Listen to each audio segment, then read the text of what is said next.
warahmatullahi wabarakatuh. Ya, bertemu lagi di video pembelajaran berkaitan dengan lab audit manual. Di video pembelajaran kali ini kita akan membahas mengenai audit siklus penggajian, ya, mengenai audit siklus penggajian dan personalia.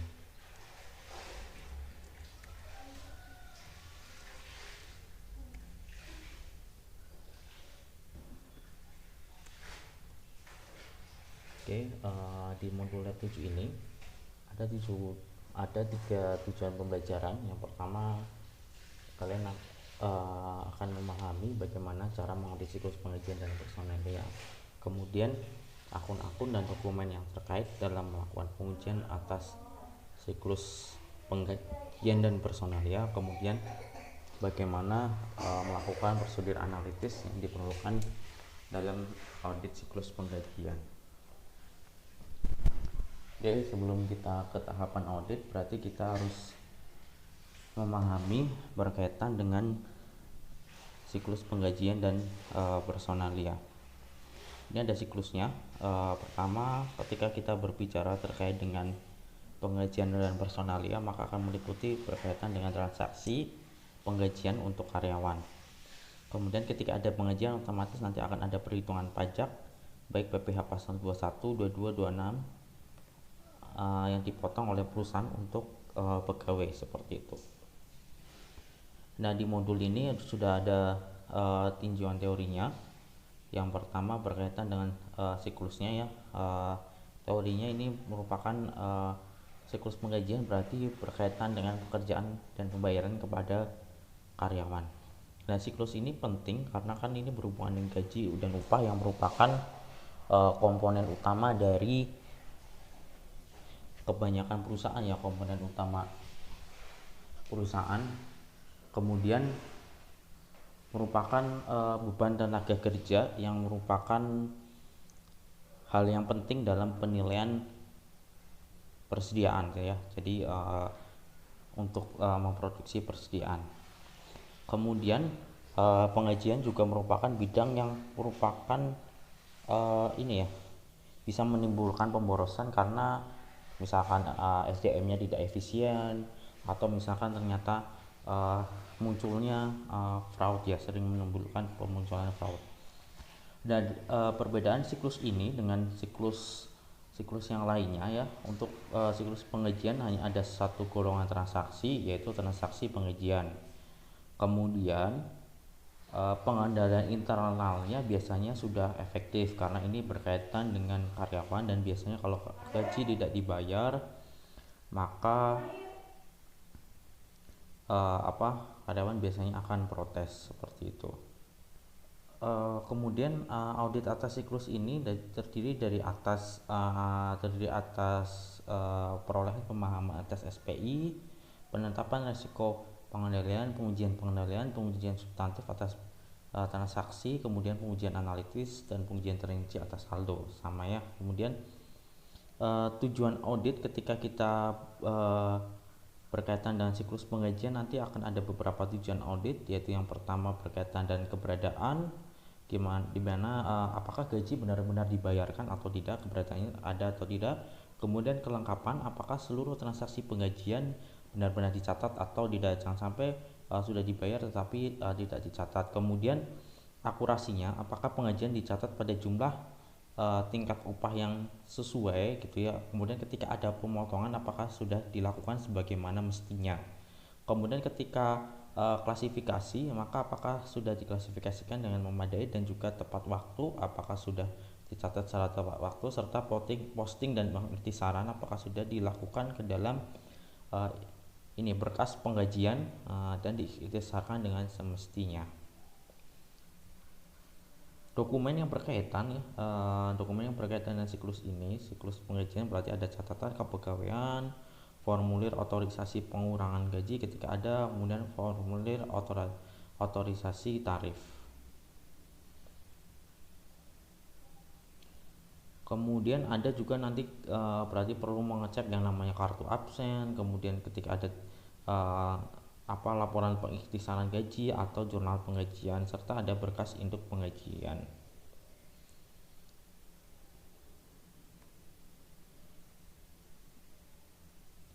Serta adanya cek gaji yang perlu kita lakukan otorisasi, serta yang terakhir adanya surat pemberitahuan pajak ya, SPT-nya apakah sudah sesuai atau belum.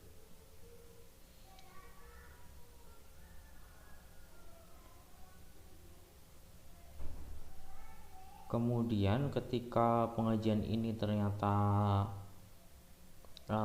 ini ya adanya kelemahan SPI, maka perlu dilakukan cek terkait dengan pembayaran SPT atau kemudian pemotongan pajak atau pemotongan lainnya yang apakah sudah tepat waktu atau belum. Kemudian ketika menilai resiko resiko terjadi kecurangan, maka perlu menguji terkait dengan pegawai fiktif dan juga jam kerja apakah sudah sesuai atau belum. Prosedurnya bagaimana sih ketika mengecek karyawan yang fiktif? Nanti kita bisa membandingkan nama yang pada cek dengan kartu absen serta catatan lain. Jadi kita menelusuri jurnal penggajian, kemudian prosedur pengujiannya, ketika terjadi pemberhentian pegawai itu seperti apa. Jangan sampai pegawai sudah diberhentikan tetapi catatan gaji masih saja muncul, jadi atau pembayaran gaji masih ada muncul padahal pegawainya sudah tidak ada atau sudah pensiun seperti itu ya.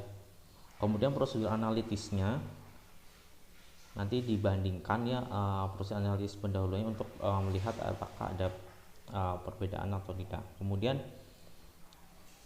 ini informasinya berkaitan dengan informasi dari kliennya yaitu PT Prima Industri, di mana tahun 2015 ada 832 orang karyawan dan 761 karyawan untuk tahun 2014. Jumlah gaji karyawan tahun 2015 adalah 3,7 miliar dan 2014 sekitar 1,9 miliar. Jumlah gaji karyawan ini ada dua berarti ya karyawannya, karyawan bagian penjualan dan karyawan bagian umum dan administrasi. Ini nilai nominalnya. Ini tujuan auditnya. Kemudian ada siklusnya yang perlu dipahami. Jadi pengujiannya ya tadi yang saya bilang, ada test of control, pengujian pengendalian internal dan biasanya sudah efektif. Kemudian ada prosedur pengujian substantif atas transaksi, kemudian prosedur analitis, pengujian atas rincian transaksi saldo. Nanti kesimpulannya adalah sudah memadai atau belum, seperti itu.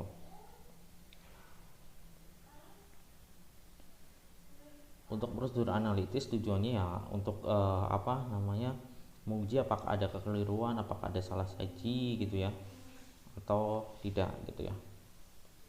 Kemudian untuk pengujian atas rincian saldo, berarti kita akan merancang terkait dengan tujuan spesifik, yaitu prosedur auditnya, ukuran sampel yang perlu diambil, serta mana yang akan kita lakukan pemeriksaannya. Biasanya pengujian rinci atas saldo kita mencakup kompensasinya gitu ya, kemudian komisinya, kemudian beban pajak penghasilannya dan juga total gajinya. Ini bagian-bagian yang berkaitan atas itu. Kemudian ada otorisasi, serta ini ada pengujian atas gaji pegawai, yaitu ada 5 pengujian, dimana nanti kita coba hitung dan juga kita lakukan penjurnalan atas pajak penghasilannya. Kemudian jika diperlukan jurnal penyesuaian, lakukan jurnal penyesuaian, dan kemudian kita terakhir adalah membuat top schedule serta supporting schedule jika diperlukan, seperti itu ya. Oke, kita ke ke KKP. Oke, ini KKP-nya, kita cari KKP lab 7.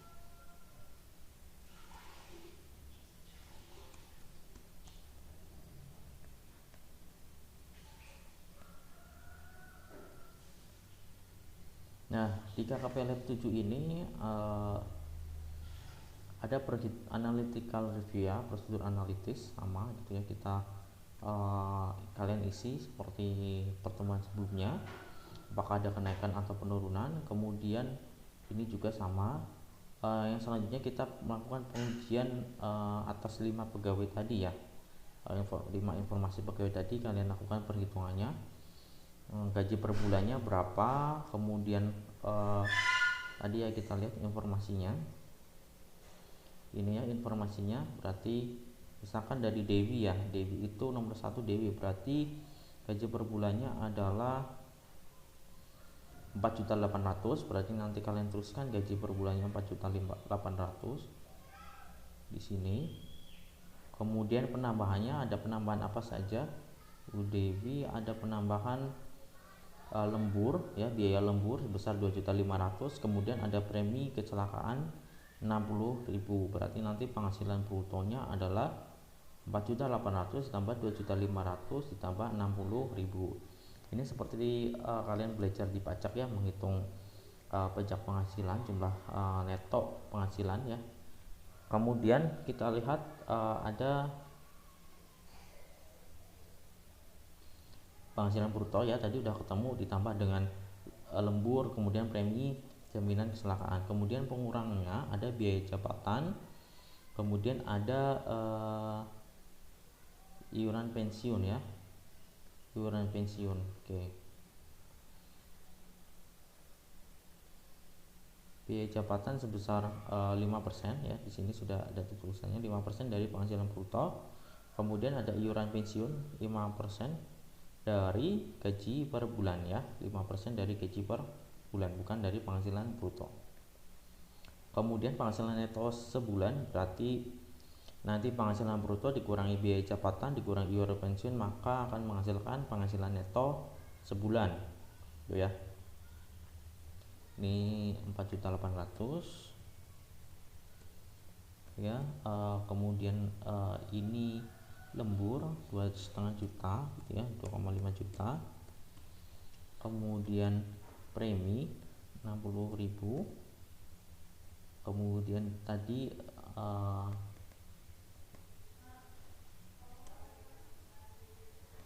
pengurangnya adalah biaya jabatan 5% dari penghasilan bruto. Penghasilan bruto ini ditambah ya, jadi hasilnya adalah 7,360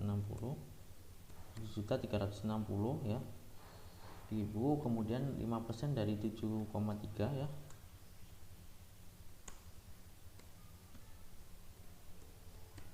hasilnya ada berapa nanti di sini. Kemudian hasilnya neto sebulannya adalah 6.752. Oke, segini ya. Nanti coba dihitung kembali. Kemudian penghasilan neto setahun berarti dikalikan 12 di sini. Kemudian kalian hitung PTKP-nya ya. PTKP-nya apakah Ibu Dewi sudah menikah atau belum? Kita lihat pegawai dengan status menikah ya, sudah menikah. Oke, sudah. Kemudian tidak ada keterangan apakah Bu Dewi sudah punya anak atau tidak, berarti nanti PTKP-nya hanya wajib pajak dan juga kawin ya. Ini menggunakan PTKP tahun 2014 ya, jadi PTKP-nya 2014, berarti wajib pajaknya 54 juta. Kemudian kawin itu 4,5 juta.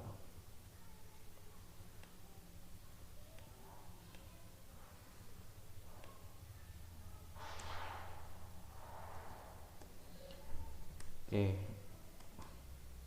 nanti total PTKP di sini berapa, kemudian menjadi sini total PTKP ya, ini dijumlah, kemudian ini total PTKP penjumlahan ini, kemudian PKP-nya adalah pengurangan dari penghasilan neto setahun dikurangi dengan total PTKP. Kemudian baru nanti kalian kalikan dengan tarifnya ya. Oke, ini tarifnya kalikan di sini.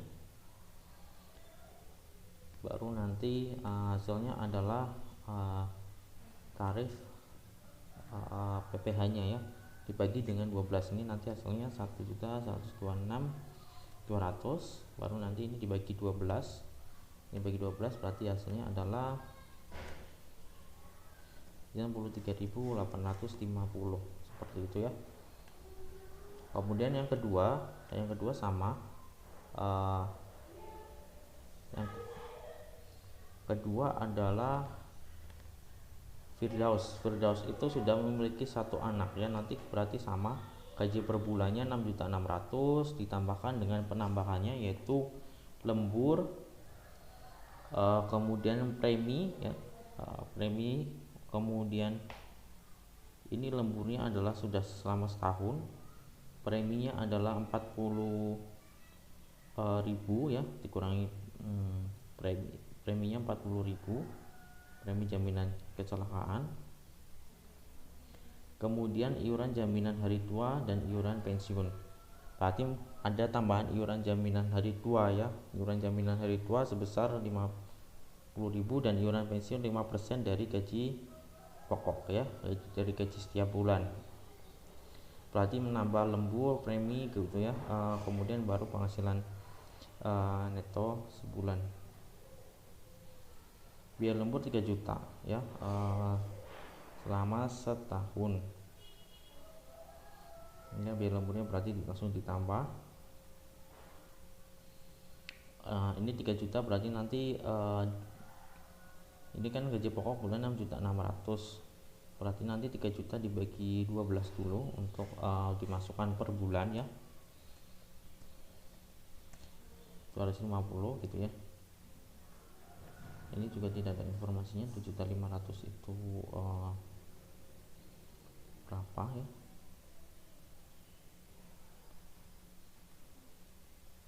Oke, anggapannya sebulan saja, ini anggapannya 1 bulan saja. Kemudian berarti ditambah 3 juta gitu ya. Kemudian ditambah premi jaminan kecelakaan sebesar 40.000.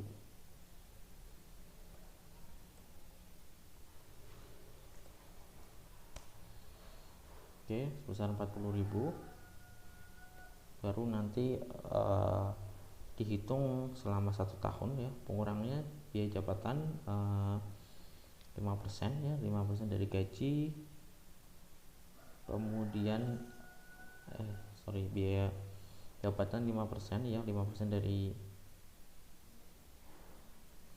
penghasilan bruto ya, 5% dari penghasilan bruto, baru nanti kurangi dengan iuran pensiun dari gaji pokok ya, iuran pensiun dari gaji pokok, kemudian ada iuran jaminan hari tua, baru itu hasil penghasilan neto selama sebulan ya, baru nanti dikalikan selama 1 tahun dikalikan 12, baru nanti dihitung PTKP nya ya, karena ini sudah punya anak 1, berarti anak 1 tanggungnya berapa, ini menggunakan pajak tahun 2014 ya, jadi bukan aturan pajak yang terbaru karena ini auditnya tahun 2015 ya, 14-15 menggunakan aturan pajak di tahun audit yang kita lakukan ya, bukan menggunakan ini aturan pajak terbaru. Kemudian baru yang ketiga ini yang sedikit membedakan, jadi 1-2 itu hampir sama ya, nanti hitung PKP setahun, PTKP setahun menjadi PKP setahun, baru nanti dikalikan tarifnya. Kemudian yang ketiga yang membedakan ini terkait dengan impor ya, berarti nanti ada harga fakturnya, ada harga faktur, kemudian biaya asuransinya, itu harga fakturnya itu dari ini ya, 150.000 US dollar, kemudian biaya asuransi 3% dari nilai faktur, kemudian ada biaya angkut sebesar 10%, berarti nanti sebagai pengurang ya, biaya asuransi dan biaya angkut. Kemudian ada nilai rupiahnya ya, dalam kita jadikan rupiah, asumsi 1 dolarnya itu sudah diketahui, berarti nanti biaya setelah harga faktur setelah dikurangi biaya, kemudian dikalikan dengan US ini ya, nilai rupiah ya, 1 dolar berarti dikalikan dengan 13.640, baru kalian hitung biaya masuknya berapa, itu biaya masuknya 15%, dan juga biaya masuk tambahannya adalah 10%, baru nanti diketahui nilai impornya adalah harga faktur setelah dirupiahkan dan dikurangi biaya angkut dan biaya asuransi, ditambahkan dengan biaya masuk dan biaya masuk tambahan, maka akan menghasilkan nilai impor ya. Nilai impor itu nanti akan dikenakan pajak. Ini asumsinya adalah memiliki API ya. Nanti kalian cek lagi apa itu API ya. Angka pengguna impor ya. Kalian sudah memiliki API, maka pajaknya adalah sebesar 2,5% dari harga faktur dalam rupiah setelah dikurangi biaya asuransi ya, asuransi, biaya angkut plus ditambah tadi biaya masuk plus biaya masuk tambahan. Kemudian baru itu hasilnya ya. Jadi nanti di KKP nya, KKP yang ketiga ini kan 1, 2, 3 ya, ini ya PPh pasal 22, berarti nanti dihitung terlebih dahulu ya.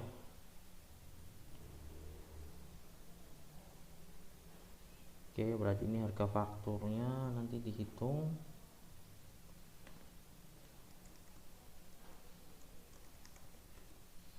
Terus ini biaya asuransi, biaya angkut, kemudian menghasilkan CIF dalam dolar, baru nanti CIF dalam rupiah, yaitu dikali dengan tadi berapa, ini dikali dolarnya tadi ya, setelah dikurangi biaya angkut dikali dengan 13.640, baru di biaya masuk 15% dari dikalikan dengan CIF nya, kemudian biaya masuk tambahan 10% dikali dengan CIF dalam rupiah, baru nanti ini pengurang ya, ini pengurang kalikan ini hasilnya nanti nilai impor, kemudian kena pajak penghasilan 2,5% dari nilai impor dikali nilai impor. Ini sudah memiliki API seperti ini ya. Baru nanti lanjut pekerjaan yang keempat. Bentar ya.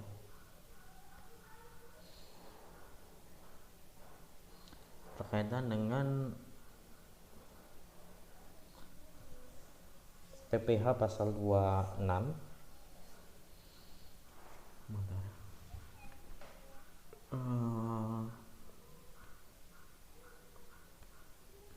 Ya, pegawai tetap PTPI dari luar ya, pegawai luar ya, warga negaraan Amerika, menerima gaji menggunakan kurs yaitu $2.000 dengan kursnya ini, berarti nanti dikalikan dulu penghasilan bruto dalam sebulan dikalikan dengan rupiah dulu, berarti 2.000 dikali dengan 13.600, kemudian baru PPh pasal 26.